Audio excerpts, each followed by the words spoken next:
Minhas mãos tremiam, segurando aquele pedaço de papel amassado.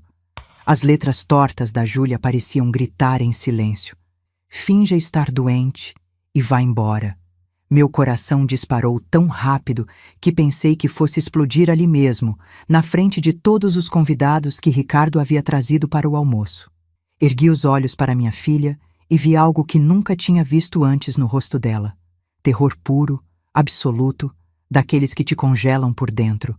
Antes de continuar, me conta nos comentários de qual cidade você está acompanhando essa história e se já passou por algo parecido. E não esquece de curtir para não perder histórias como essa. Naquele sábado de manhã, quando acordei, eu estava feliz. Eu juro que estava.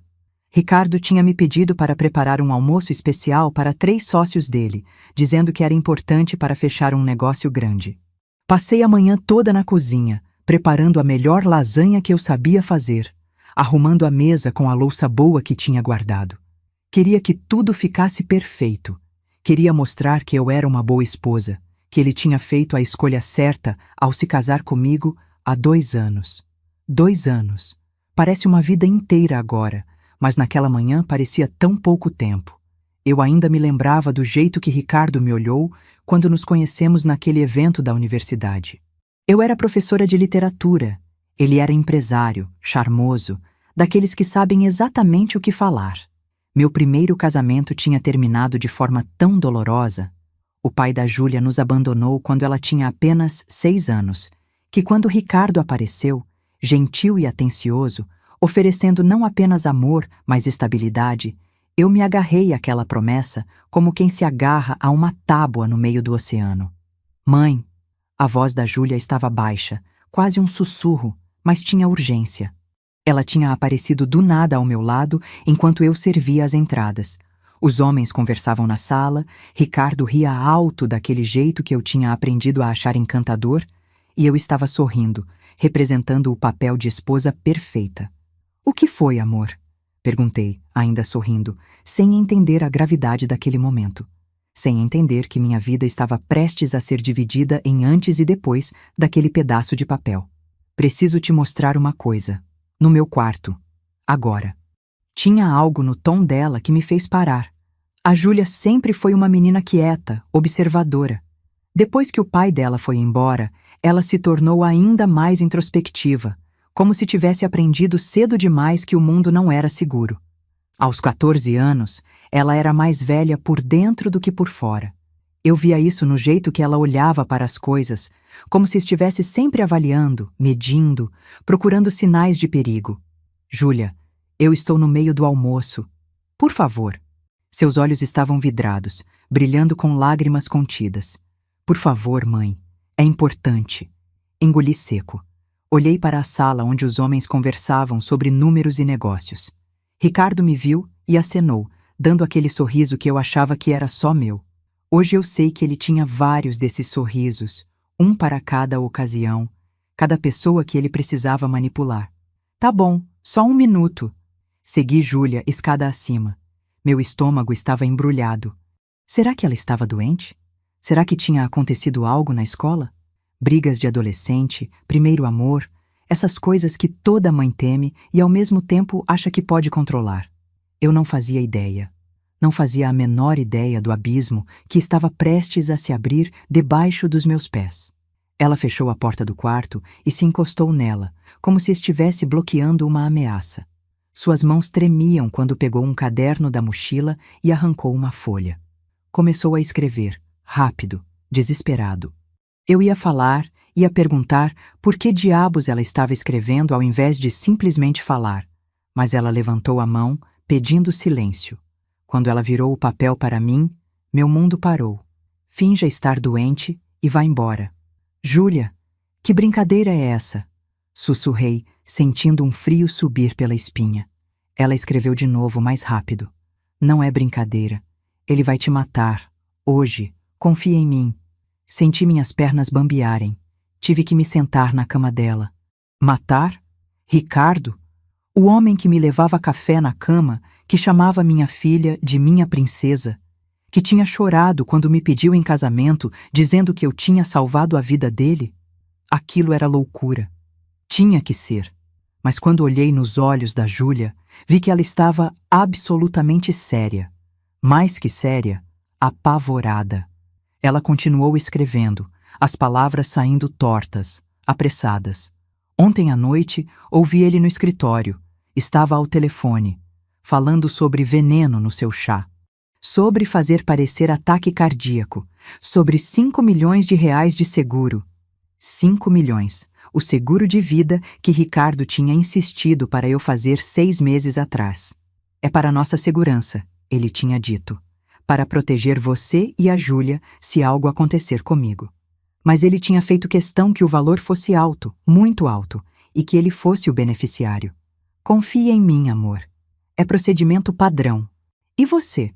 O que faria se descobrisse que a pessoa que dorme ao seu lado todas as noites estava planejando te matar? Peguei o papel das mãos dela e escrevi, porque de repente eu entendia por que ela não estava falando. Ele pode estar escutando? Ela assentiu, lágrimas descendo pelo rosto. Escrevi de novo. Você tem certeza absoluta? Ela assentiu outra vez, mais enfática. Pegou o papel e escreveu uma última coisa. Ouvi tudo, mãe. Cada palavra. O chá já está preparado. Ele vai oferecer quando você voltar. Precisamos sair, agora. Fechei os olhos. Respirei fundo. Senti como se o chão estivesse se abrindo debaixo de mim e eu estivesse caindo, caindo sem parar. Todas as memórias dos últimos 2 anos passaram pela minha cabeça em segundos. O primeiro encontro. O pedido de casamento. A lua de mel em Campos do Jordão. As noites em que ele me abraçava e dizia que eu era a mulher da vida dele. As vezes que ele foi tão carinhoso com a Júlia, levando ela no cinema, ajudando com lição de casa. Tudo mentira. Tudo uma farsa elaborada, meticulosa, para chegar a esse momento. Ou eu estava ficando louca, ou minha filha estava tendo um surto, ou... Olhei para ela de novo. Para aqueles olhos assustados, mas determinados. A Júlia nunca mentiu para mim. Nem uma vez na vida. Ela não tinha criatividade para inventar uma coisa dessas. E o medo que eu via ali era real, visceral, do tipo que não se finge. Confiei nela. Peguei o papel e escrevi. Vamos fingir que você passou mal. Forte dor de cabeça. Vou dizer que preciso te levar na farmácia. Arrume suas coisas mais importantes. Rápido, sem barulho. Ela assentiu e começou a se mexer. Pegou a mochila da escola, colocou o celular, o carregador, algum dinheiro que tinha guardado. Eu desci primeiro, o coração batendo tão forte que tinha certeza que todos podiam ouvir. Ricardo estava servindo vinho para os convidados. Quando me viu, sorriu. Aquele sorriso que eu tinha amado, que agora me dava náusea. Tudo bem, amor? Perguntou, se aproximando, colocando a mão na minha cintura com tanta naturalidade, tanta intimidade falsa. A Júlia não está se sentindo bem, dor de cabeça forte, acho que é enxaqueca. Vou levar ela na farmácia, pegar um remédio mais forte. Vi algo passar pelos olhos dele, algo rápido demais para identificar. Surpresa? Irritação? Ou era paranoia minha? Quer que eu vá com vocês? Ele ofereceu, mas sem muita convicção. Não precisa, é rápido. Você fica com seus convidados, volto logo. Tem certeza? Eu posso... Tenho. Fica tranquilo. Ele olhou para mim por um segundo, mais longo do que deveria. Será que ele suspeitava? Será que meu rosto estava transparecendo o pânico que eu sentia por dentro? Tá bom. Mas volta logo, sim? Queria que você tomasse um chá comigo depois que eles forem embora. Comprei aquele chá especial que você adora. Meu sangue congelou. Chá especial. Claro, volto logo. Subi correndo, peguei a Júlia, minha bolsa, as chaves do carro. Cada segundo parecia uma eternidade. Cada degrau da escada era uma montanha. Passamos pela sala novamente, eu segurando a Júlia pela cintura como se ela realmente estivesse passando mal. E saímos. Só quando entrei no carro, fechei a porta e liguei o motor é que comecei a tremer de verdade. As mãos mal conseguiam segurar o volante. Mãe. A voz da Júlia saiu rouca. Mãe, dirige.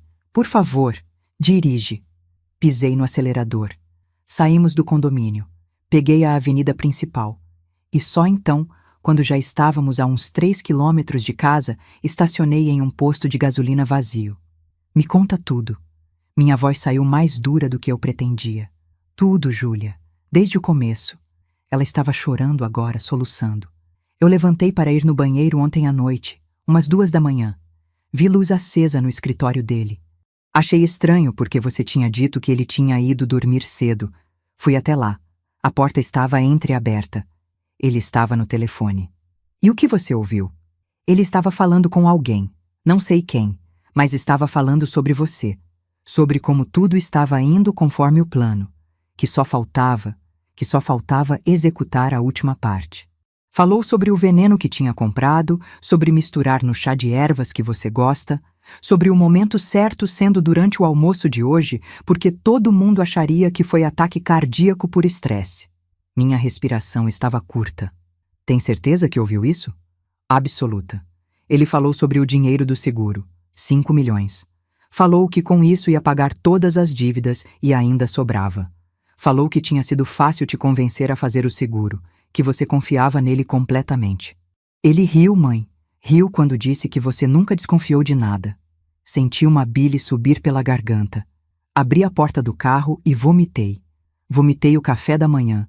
Vomitei 2 anos de mentiras. Vomitei a vida que eu pensava que tinha. A Júlia segurou meu cabelo, como eu fazia com ela quando ela era pequena e ficava doente. Quando parei, quando consegui respirar de novo, eu só conseguia repetir uma palavra. Por quê? Dinheiro. A voz dela estava amarga, velha demais para 14 anos. Ele falou no telefone que a empresa dele faliu faz tempo, que ele está cheio de dívidas, que se casou com você para pegar sua herança, mas que não foi suficiente, que o seguro era o plano desde o começo. Minha herança. O apartamento que vendi quando me casei com ele. Os 200 mil reais que eu tinha guardado a vida inteira, que eram para a faculdade da Júlia, para nossa segurança. Ele tinha me convencido a investir em um negócio dele. Disse que ia dobrar o dinheiro em 2 anos. Eu confiei. E você, já confiou tanto em alguém que entregou tudo sem questionar? Precisamos ir na polícia. Minha voz estava falhando. Precisamos denunciar. E falar o quê? Que eu ouvi uma conversa de telefone sem provas? Ele é rico, mãe, respeitado, conhecido. Quem vai acreditar em mim contra ele? Ela tinha razão. Deus, ela tinha razão. Uma adolescente de 14 anos contra um empresário de sucesso. Minha palavra contra a dele. E eu não tinha prova nenhuma. Nada além do medo na voz da minha filha e um bilhete amassado no meu bolso. Então o que a gente faz? Sussurrei. A Júlia me olhou com uma determinação que me assustou. A gente consegue provas. Como? Voltando para casa, entrando no escritório dele, fotografando tudo. Júlia, isso é loucura. Se ele perceber, ele acha que a gente foi na farmácia. A gente volta, eu finjo que ainda estou passando mal e vou pro meu quarto. Você distrai ele e os convidados. Eu entro no escritório, tiro fotos de tudo que for importante, do veneno, dos documentos, o que eu conseguir achar. Quando tivermos as provas, aí sim vamos na polícia. Olhei para minha filha. Minha menininha que até ontem eu achava que precisava proteger de tudo. E ali estava ela, com um plano, com coragem, me protegendo. É muito perigoso. Mais perigoso é deixar ele te matar, mãe. Ela estava certa. E eu estava apavorada, mas não tinha escolha. Se fôssemos embora agora, sem provas, ele ia atrás da gente. Ia usar toda a influência dele, todo o charme, ia convencer todo mundo que eu estava louca, que tinha sequestrado minha própria filha. Ele tinha 2 anos de construção de imagem perfeita. Eu tinha o quê? Um bilhete e uma história que parecia delírio. Precisávamos das provas. Tá bom. Respirei fundo, tentando parecer mais corajosa do que me sentia. Vamos fazer isso, mas com cuidado, muito cuidado. Voltamos para casa. Meu coração estava aos pulos. Quando entramos, Ricardo estava na porta, acenando para os convidados que estavam indo embora.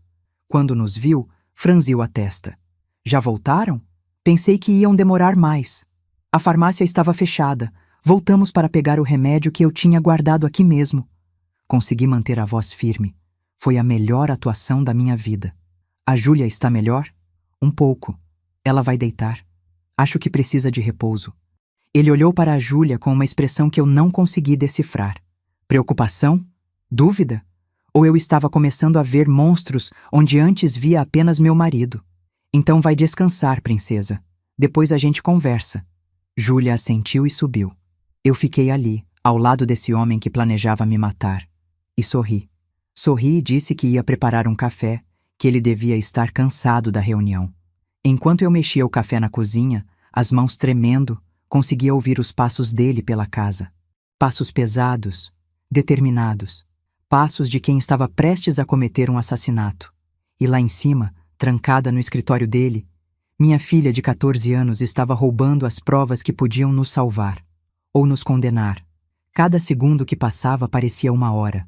Eu estava na cozinha fingindo normalidade, mexendo o café que já estava pronto há 5 minutos, reorganizando xícaras que já estavam organizadas, qualquer coisa para parecer ocupada, enquanto minha filha vasculhava o escritório do homem que planejava me assassinar. Meus ouvidos estavam atentos a qualquer som vindo do andar de cima. Um rangido, um objeto caindo, qualquer coisa que pudesse denunciar a presença dela ali. Ricardo estava na sala, mexendo no celular. De vez em quando ele levantava os olhos e olhava na minha direção. Será que ele desconfiava? Será que percebeu algo diferente no meu jeito de falar, no meu olhar? Eu tentava manter o rosto neutro, mas por dentro eu estava me despedaçando. Como é que se age normalmente quando você descobre que sua vida inteira dos últimos 2 anos foi uma mentira construída para te matar? Amor, esse café não fica pronto nunca? A voz dele veio tranquila, até bem-humorada. Como se fosse um sábado normal. Como se daqui a pouco ele não fosse tentar me envenenar. Já está saindo. Minha voz tremeu um pouco. Tossi para disfarçar. Acho que estou pegando a gripe da Júlia. Ele se levantou e veio até a cozinha. Cada passo dele na minha direção fazia meu coração acelerar. Quando ele ficou atrás de mim, colocando as mãos nos meus ombros, precisei de toda a minha força para não gritar, não me afastar correndo, não mostrar o terror que eu sentia. Você parece tensa. Ele começou a massagear meus ombros. Aquelas mesmas mãos que tinham me acariciado tantas vezes. Aquelas mesmas mãos que iam segurar a xícara de chá envenenado e me oferecer com um sorriso. Está tudo bem? Só cansada. Foi uma manhã corrida com o almoço e agora a Júlia passando mal. Ela tem passado mal bastante ultimamente, não? Ele disse isso com um tom casual, mas havia algo ali. Uma insinuação. Um teste. Meu sangue gelou. Será que ele sabia? Será que tinha percebido que a Júlia andava diferente, observadora demais, desconfiada? É a idade. Adolescente, né? Hormônios, essas coisas. Ele continuou massageando, mas eu sentia a pressão aumentando, como se ele estivesse tentando me imobilizar. Ou talvez ela esteja inventando. Crianças fazem isso quando querem atenção. A Júlia não é de inventar doença. Todo mundo inventa quando convém. Sua voz tinha ficado mais fria. Todo mundo mente quando precisa. Eu me virei para encará-lo, tentando parecer confusa e não apavorada. Do que você está falando? Ele me olhou por um longo momento. Aqueles olhos que eu tinha achado tão lindos no dia que nos conhecemos. Castanhos, profundos. Agora, eles me pareciam vazios. Como olhar para um abismo. De nada. O sorriso voltou, rápido demais, artificial demais. Só estou dizendo que todo mundo tem seus segredos, suas mentiras pequenas. Faz parte de ser humano. Nesse momento, ouvimos um ruído vindo do andar de cima. Um baque surdo, como se algo tivesse caído. Ricardo parou de massagear meus ombros. O que foi isso? Deve ser a Júlia. Ela está no quarto dela, lembra? O barulho veio do corredor. Ele já estava se movendo em direção à escada. Do lado do meu escritório. Meu coração parou. Ela deve ter ido no banheiro. Mas ele já estava subindo. Rápido, decidido. E eu atrás dele, meu cérebro trabalhando em velocidade máxima, tentando inventar alguma desculpa, alguma explicação. Quando chegamos no corredor do 2º andar, a porta do escritório dele estava fechada. Como ele sempre deixava. Ele girou a maçaneta. Trancada por dentro. Júlia! Ele bateu na porta, a voz ainda controlada, mas eu podia sentir a tensão. Júlia, você está aí dentro? Silêncio. Júlia! Agora ele gritou, e foi a primeira vez que eu o vi perder a compostura. Ele socou a porta com força. Abre essa porta agora! Ricardo, calma, ela deve estar... Ela está no meu escritório. Ele se virou para mim, e o que eu vi ali me fez dar um passo para trás. A máscara tinha caído. Aquele não era mais o homem charmoso, gentil que me conquistou. Era outra pessoa. Ou talvez fosse a pessoa real que sempre esteve ali, escondida. O que diabos ela está fazendo no meu escritório? Antes que eu pudesse responder, a porta se abriu. Júlia estava ali, o rosto pálido mas determinado. Ela segurava o celular na mão. Passei mal. A porta do banheiro estava trancada. Vim procurar outro e acabei entrando aqui sem querer. Era uma mentira terrível. Uma criança de 6 anos contaria melhor. Mas foi o que ela conseguiu improvisar. Ricardo olhou para ela, depois para mim, depois para ela de novo. Eu podia ver os pensamentos dele trabalhando, conectando pontos, chegando à conclusão que ele não queria acreditar, mas que fazia todo o sentido. Sem querer, ele repetiu, a voz perigosamente baixa. Entrou no meu escritório trancado sem querer. A porta estava aberta. Eu sempre tranco essa porta. Hoje estava aberta. Júlia levantou o queixo, desafiadora. Minha menininha corajosa, mentindo na cara do monstro. E você? Teria coragem de encarar seu algoz para proteger quem você ama? Ricardo deu um passo na direção dela. Eu me coloquei na frente, instintivamente, meu corpo entre ele e minha filha. Ela estava passando mal, Ricardo. Foi um engano inocente. Inocente?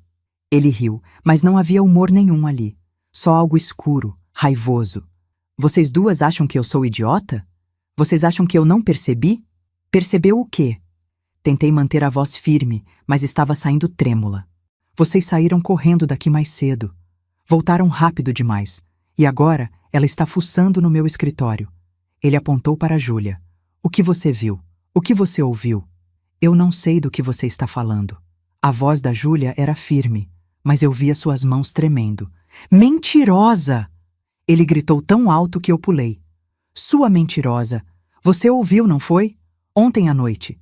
Eu vi luz acesa no corredor, mas quando fui ver você já tinha voltado para o quarto. Mas você ouviu. Ouviu! Não adiantava mais negar. Ele sabia. E se ele sabia... Júlia, vai para o seu quarto. Minha voz saiu mais firme do que eu esperava. Agora. Ninguém vai a lugar nenhum. Ricardo bloqueou a passagem. Ele era maior que nós duas, mais forte. E pelos olhos dele, eu sabia que ele tinha cruzado alguma linha interna. O plano cuidadoso tinha desmoronado, e agora ele estava improvisando. E homens desesperados são perigosos. Nós vamos ter uma conversinha, os três. Sai da frente, Ricardo. Oh, o quê? Você vai gritar? Vai chamar a polícia? Ele sorriu, mas era um sorriso terrível. E dizer o que exatamente? Que seu marido amoroso te ofereceu um chá? Que você planejou me matar pelo dinheiro do seguro? As palavras saíram da minha boca antes que eu pudesse pensar. Estava tudo exposto agora, sem volta.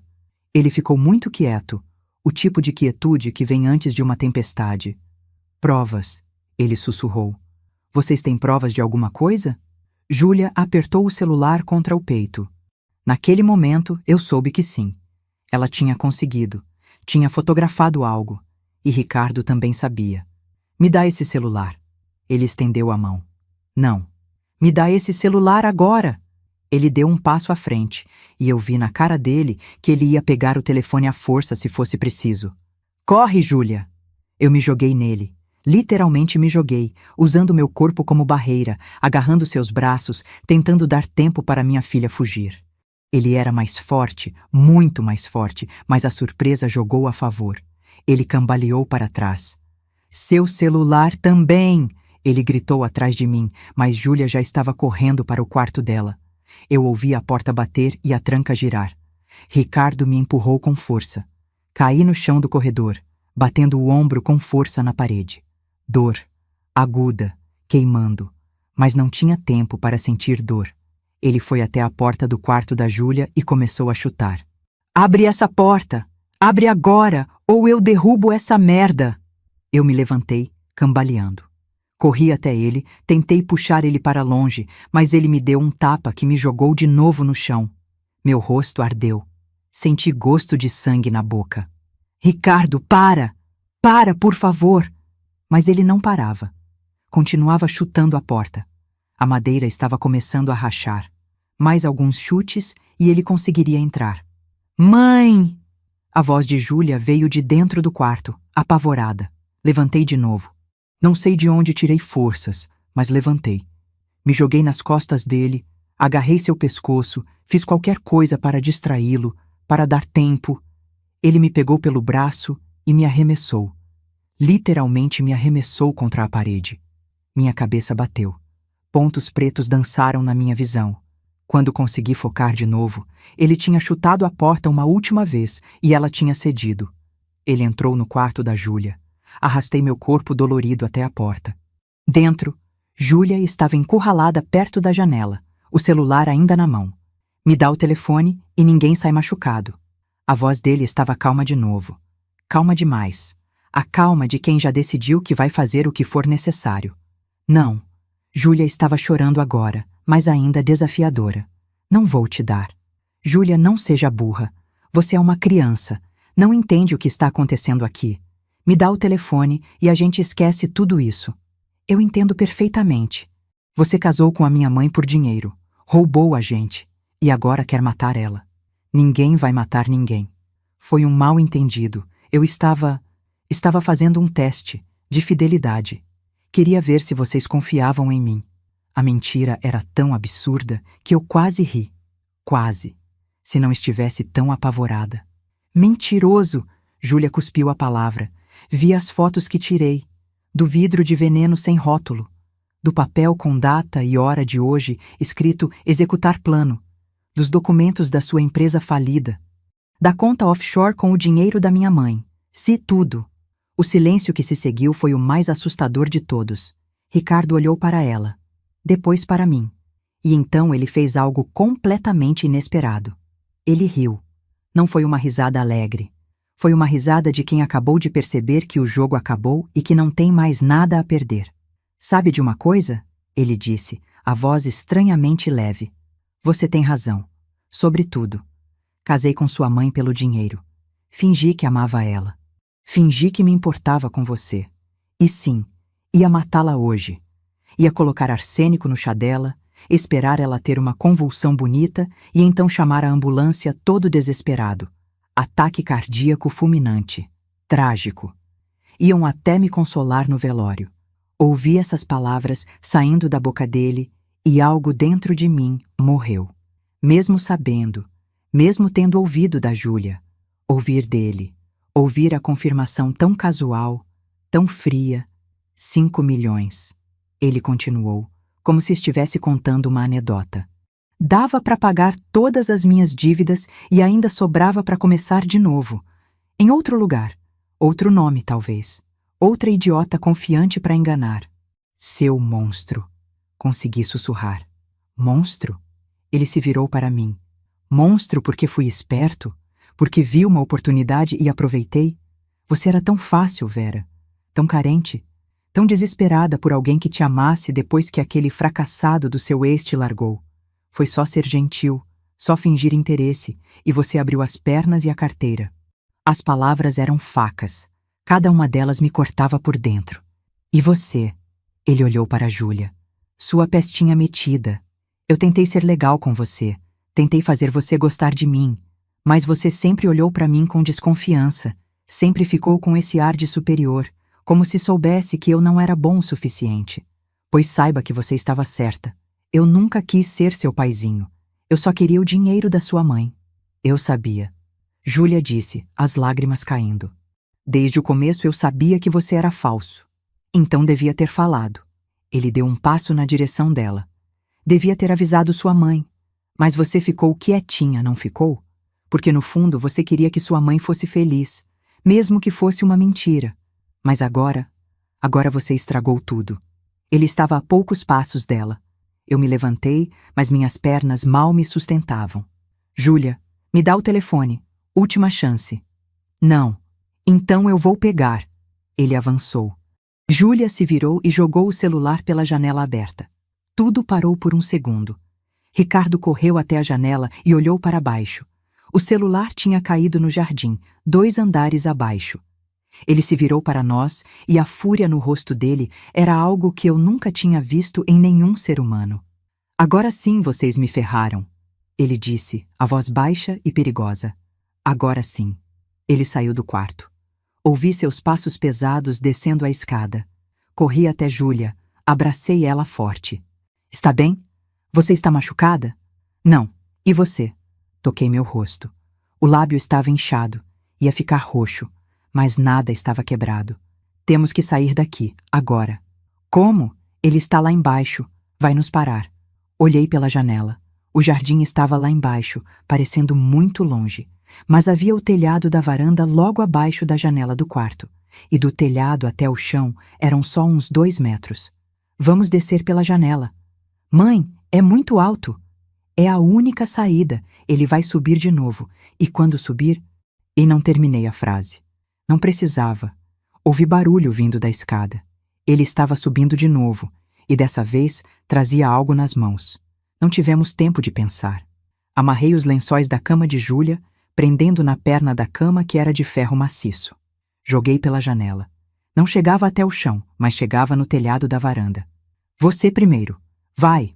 Júlia hesitou só um segundo. Depois subiu no parapeito e começou a descer. Eu segurava os lençóis de cima, rezando para que aguentassem o peso. Ricardo chegou na porta. Quando viu Júlia descendo, ele correu. Seu celular! Ele gritou. Me dá seu celular! Era isso. Era o que ele tinha ido buscar lá embaixo. Meu celular, para que não pudéssemos chamar ninguém. Júlia tinha chegado no telhado da varanda. Mãe, vem! Joguei meu celular pela janela também, bem longe. Subi no parapeito. Ricardo agarrou meu braço. Você não vai a lugar nenhum. Chutei. Chutei com toda a força que tinha. Acertei o peito dele. Ele cambaleou, largou meu braço, agarrei os lençóis e comecei a descer. Minhas mãos queimavam. A fricção estava arrancando a pele. Sentia sangue, mas não podia parar. Ricardo apareceu na janela. Voltem aqui, suas loucas. Eu vou chamar a polícia. Vou dizer que vocês me atacaram, que vocês estão perturbadas. Cheguei no telhado. Júlia já tinha descido para o jardim. Desci atrás dela. Quando meus pés tocaram a grama, peguei os 2 celulares que tinham caído. O da Júlia tinha a tela rachada, mas ainda funcionava. O meu estava intacto. O portão, Júlia apontou. O portão principal do condomínio. Ricardo provavelmente já estava descendo as escadas, vindo atrás da gente. Corremos. Minhas pernas doíam, minha cabeça latejava, mas corremos. Chegamos no portão. Trancado. Precisava de senha ou controle. O muro! Júlia apontou para a lateral, onde havia uma parte mais baixa por causa da diferença de terreno. Escalamos. Arranquei a unha no concreto. Não senti. Passamos para o outro lado e caímos na calçada. Olhei para trás e vi Ricardo saindo da casa, correndo na nossa direção. Um táxi passava. Acenei desesperada. Ele parou. Por favor, nos leve. É urgente. Entramos. Dirige agora. O taxista olhou para nós, assustado. 2 mulheres sujas, machucadas, desesperadas. Mas ele dirigiu. E enquanto nos afastávamos, eu olhei para trás e vi Ricardo parado no meio da rua, nos encarando. Até desaparecermos na curva. Júlia estava tremendo ao meu lado. Abracei ela forte. Conseguimos, sussurrei. A gente conseguiu. Mas no fundo eu sabia que aquilo estava longe de terminar. Fernanda chegou em menos de meia hora. Eu a vi de longe, caminhando rápido pela praça de alimentação, o blazer impecável, a pasta de couro debaixo do braço, os olhos vasculhando a multidão até nos encontrar. Quando ela me viu, seu rosto mudou. Não era pena, era raiva. Raiva pura. Meu Deus, Vera. Ela se sentou ao nosso lado, pegou minhas mãos.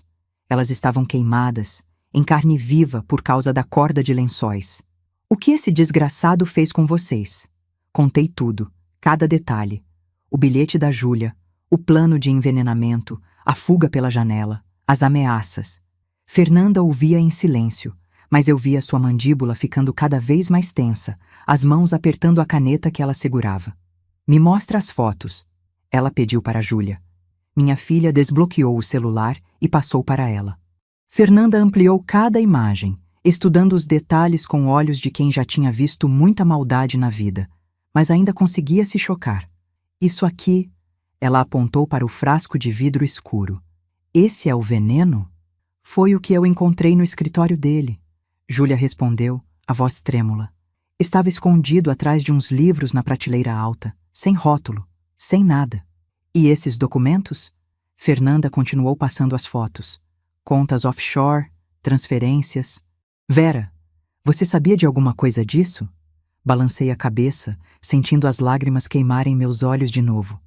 Nada. Ele sempre cuidou do dinheiro. Dizia que eu não precisava me preocupar com essas coisas, que ele estava investindo meu dinheiro da herança em negócios seguros. Eu confiei. Ele te roubou sistematicamente. Fernanda falou baixo, mas com uma dureza que me fez estremecer.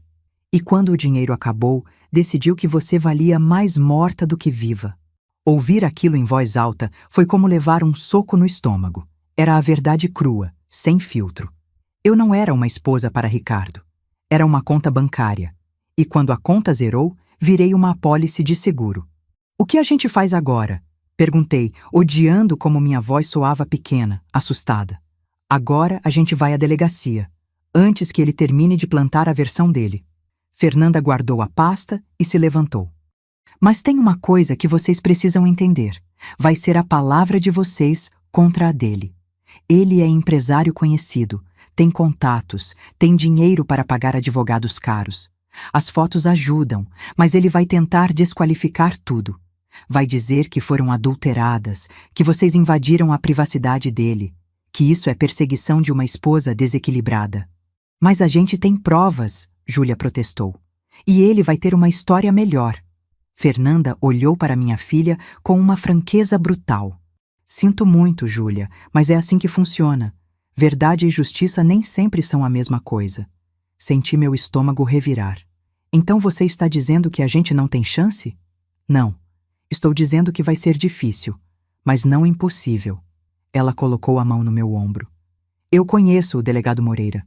Ele é bom, justo. Se a gente conseguir que ele assuma o caso, se a gente conseguir que a perícia analise aquele frasco antes do Ricardo fazer ele sumir, a gente tem uma chance. Então ainda era uma questão de corrida. Quem chegava primeiro? Quem contava na história primeiro? Quem era mais convincente? E eu estava exausta, machucada, apavorada. Como eu ia competir com Ricardo, que era tão bom em mentir que tinha me enganado por 2 anos inteiros? Saímos do shopping.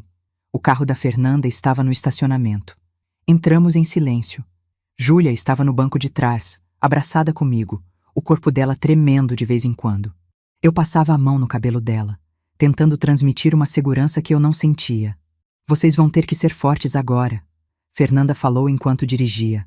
Ricardo vai estar lá. Vai tentar fazer vocês parecerem loucas. Vai chorar, vai fazer cena, vai interpretar o marido desesperado. Não caiam nessa. Não reajam. Deixem eu falar. E se não funcionar? Sussurrei. Vai funcionar. Mas até ela não parecia totalmente convencida. A delegacia era um prédio cinza, feio, que cheirava a café velho e papel. Quando entramos, o ambiente estava agitado. Policiais conversando, telefones tocando, o barulho típico de um sábado à tarde em uma delegacia movimentada. Preciso falar com o delegado Moreira. Fernanda foi direto ao balcão. É urgente. Ele está em atendimento no momento. A escrivã respondeu sem olhar para cima. Vai ter que esperar. Com quem ele está? Não posso passar essa informação, doutora. Fernanda se inclinou sobre o balcão. Márcia, sou eu, Fernanda Santos. A pessoa que está com ele agora é um homem chamado Ricardo Mendes? A escrivã finalmente olhou para cima. Reconheceu Fernanda. E seu rosto confirmou antes mesmo dela falar. Doutora, eu não posso... Ele está fazendo uma denúncia falsa contra a minha cliente. Preciso entrar agora. Fernanda, você sabe que não posso deixar? Márcia. A voz da Fernanda ficou dura como aço. Uma mulher e uma criança estão em perigo. E o homem que está aí dentro mentindo para o delegado Moreira é o perigo. Eu entro agora ou eu entro daqui 5 minutos com uma ordem judicial. Você decide. Houve um momento de tensão. Então, Márcia suspirou e apontou para o corredor. Terceira porta à esquerda. Mas eu não te deixei entrar, entendeu? Obrigada. Caminhamos pelo corredor, meu coração batendo tão alto que tinha certeza que todo mundo podia ouvir. A terceira porta estava entreaberta. E então eu ouvi a voz dele. A voz de Ricardo. É completamente fora de controle, delegado. Ela não está tomando os medicamentos. O psiquiatra já tinha alertado sobre episódios psicóticos, mas eu achei que conseguia lidar. E agora ela levou minha enteada. Uma menina de 14 anos. Deus sabe o que pode fazer com ela nesse estado. Medicamentos. Psiquiatra. Episódios psicóticos. Ele estava construindo uma narrativa completa. Eu era a louca. Ele era a vítima. Fernanda empurrou a porta completamente. Ricardo estava sentado de frente para uma mesa, falando com um homem de uns 50 anos, cabelos grisalhos, expressão séria. O delegado Moreira. Quando Ricardo nos viu, seu rosto mudou. Por uma fração de segundo, vi raiva pura. Mas então, a máscara voltou, e ele estava de pé, preocupação falsa estampada no rosto. Vera, graças a Deus. Júlia, meu amor, você está bem?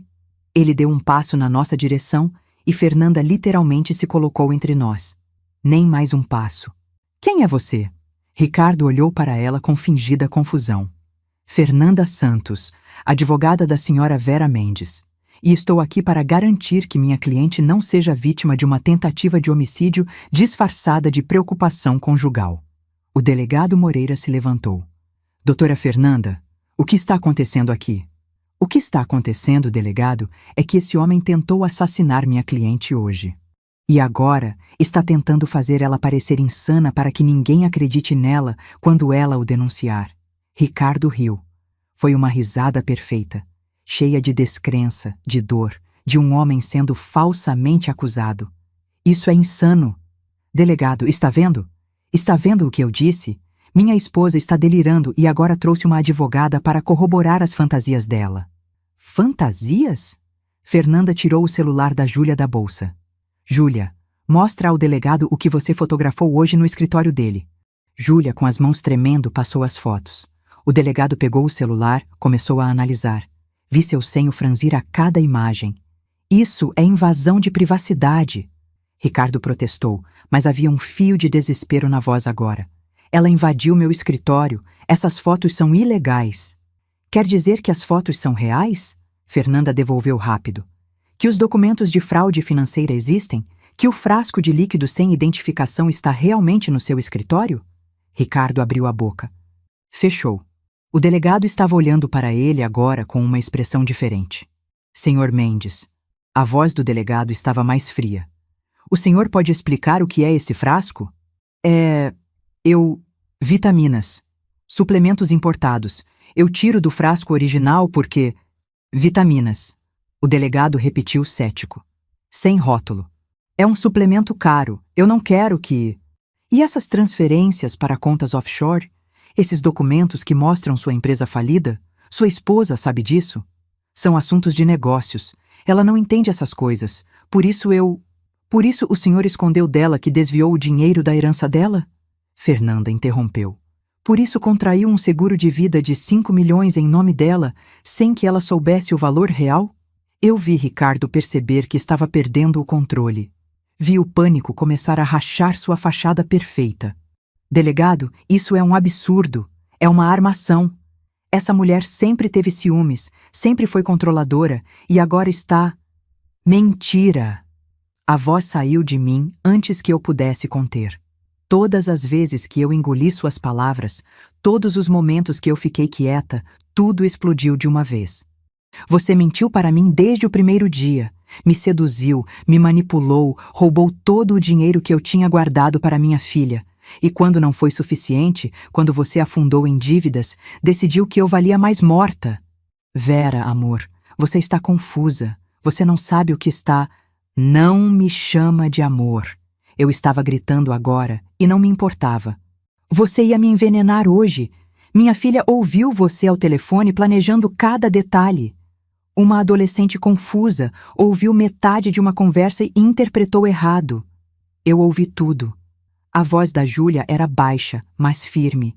Ela deu um passo à frente, enfrentando o homem que tinha vivido na nossa casa por 2 anos. Você estava no telefone às 2 da manhã. Falou sobre o veneno, sobre o seguro de 5 milhões. Você disse que foi fácil me convencer a fazer o seguro alto, que eu confiava em você completamente, e você riu quando disse isso. O silêncio que seguiu foi absoluto. Ricardo olhou para Júlia com um ódio que fez meu sangue gelar. Ali estava o homem real, não o marido charmoso, não o padrasto atencioso, o sociopata frio, calculista, que via pessoas como peças de xadrez. Você, ele começou, a voz baixa e perigosa. Você é uma mentirosa, uma pirralha mimada que nunca me aceitou como pai. Está tentando me destruir porque tem ciúmes da atenção que eu dou para sua mãe. Júlia não é mentirosa, falei, colocando minhas mãos nos ombros dela.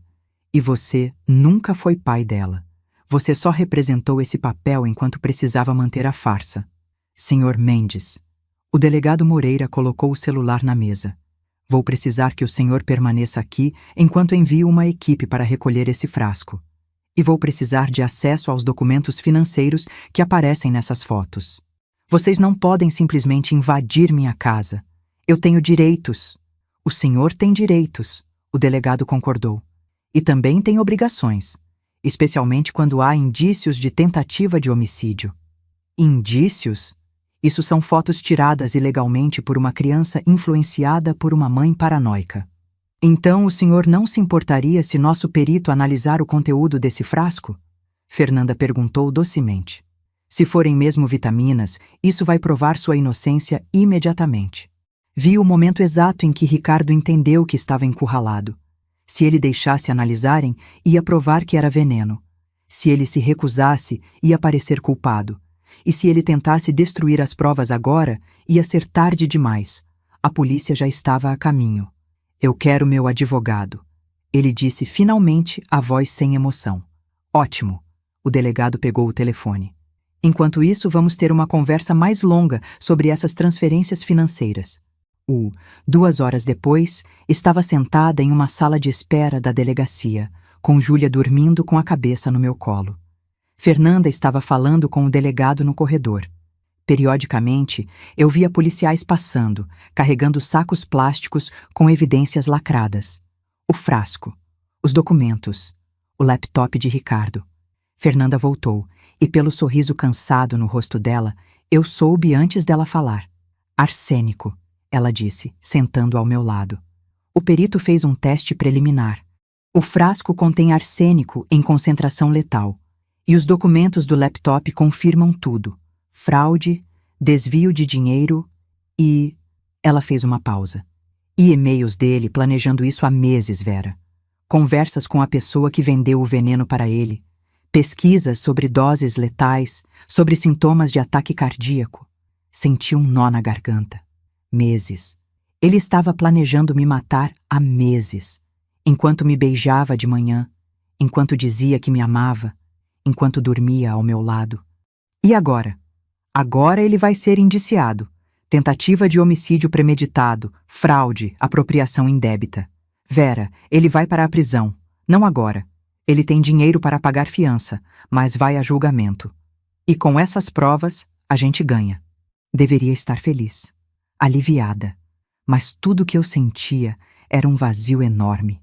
2 anos da minha vida eram mentira completa. Tem mais uma coisa. Fernanda hesitou. O delegado está investigando a morte da primeira esposa dele, Carolina Mendes. Ela morreu há 3 anos de ataque cardíaco súbito. Era jovem, saudável, 32 anos. O mundo parou. Você está dizendo que ele... Estou dizendo que existe um padrão. Casa com mulheres de posses, desvia o dinheiro e quando acabam os recursos... Ela não terminou a frase. Não precisava. Ele me contou sobre ela. Chorou. Lágrimas reais. Comecei a rir, mas era uma risada sem humor. Eu consolei ele, e o tempo todo... Pare. Fernanda segurou meu braço. Você não tinha como saber. Ele é bom nisso.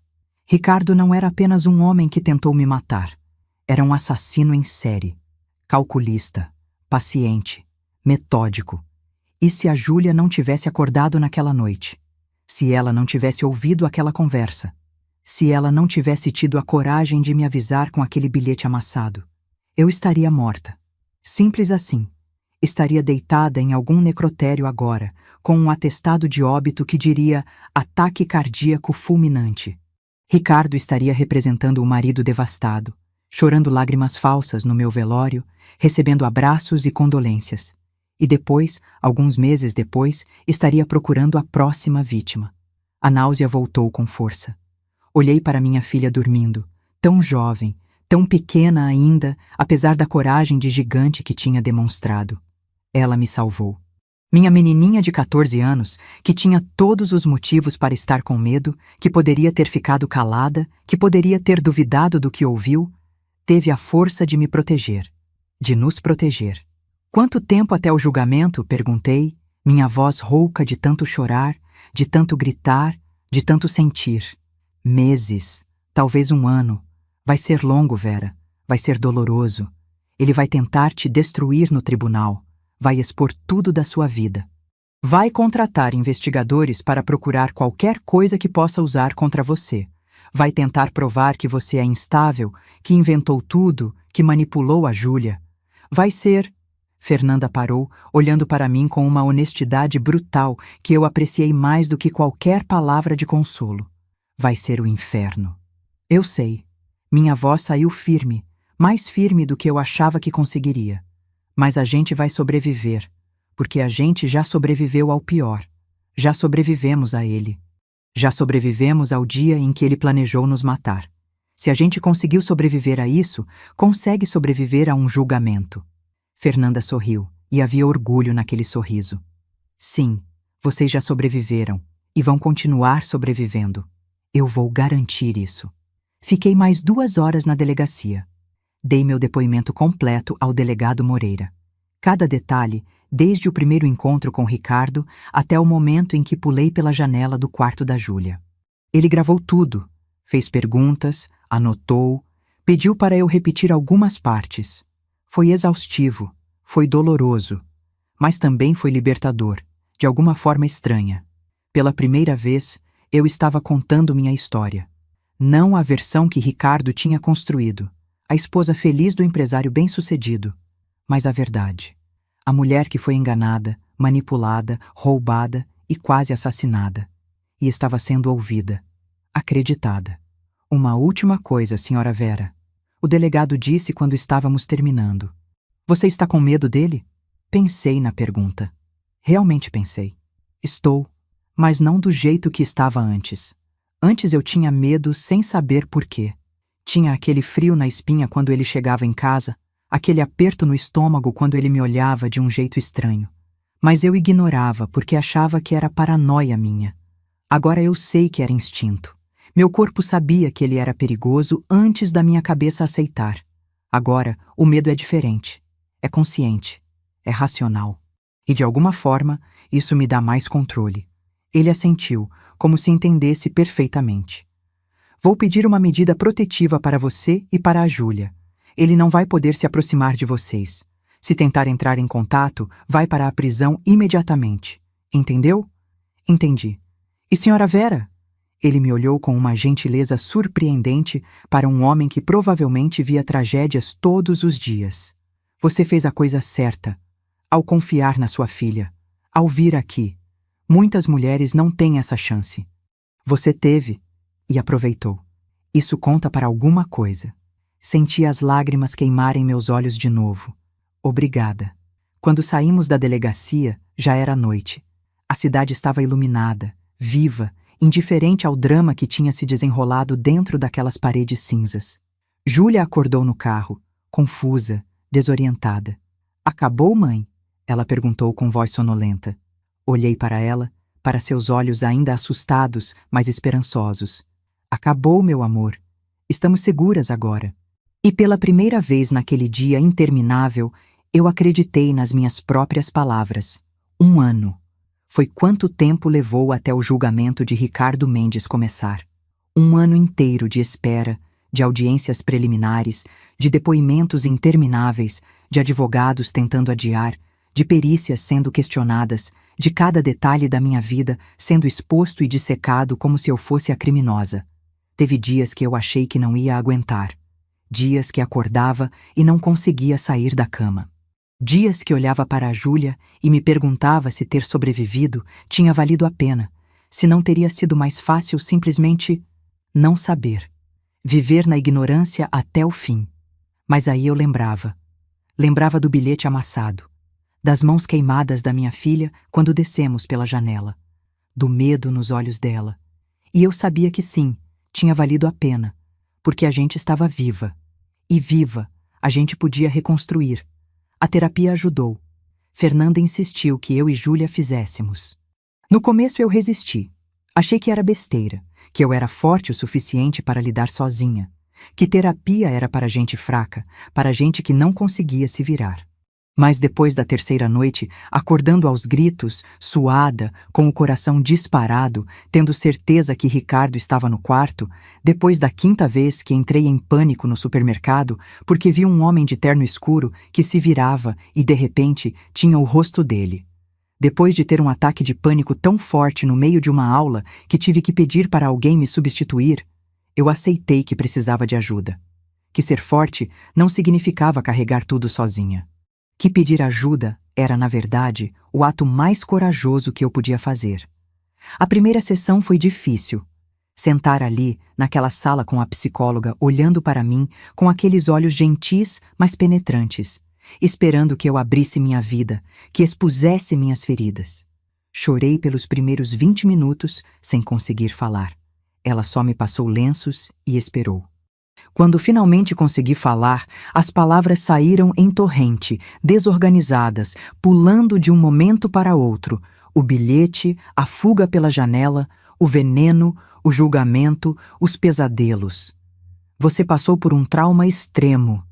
Ela tinha dito, e de alguma forma ouvir isso de uma profissional, ter alguém validando minha dor, me fez chorar ainda mais. E trauma não some porque a ameaça acabou. Seu corpo ainda está em modo de sobrevivência. Sua mente ainda está processando. É normal, é humano. E vai melhorar, mas não sozinho. Júlia também estava sofrendo. Talvez até mais do que eu porque ela era mais jovem, porque tinha menos ferramentas para lidar. Ela tinha pesadelos toda a noite. Acordava às 3 da manhã chorando, dizendo que tinha ouvido passos no corredor, que ele tinha voltado, que tinha achado a gente, que ia nos pegar dessa vez. Eu ia correndo para o quarto dela, ligava todas as luzes, mostrava que a porta estava trancada, que o alarme estava ligado, que estava tudo bem. Mas os olhos dela continuavam vidrados de medo. Ela tinha perdido quase 7 quilos em 2 meses. As roupas ficavam largas nela.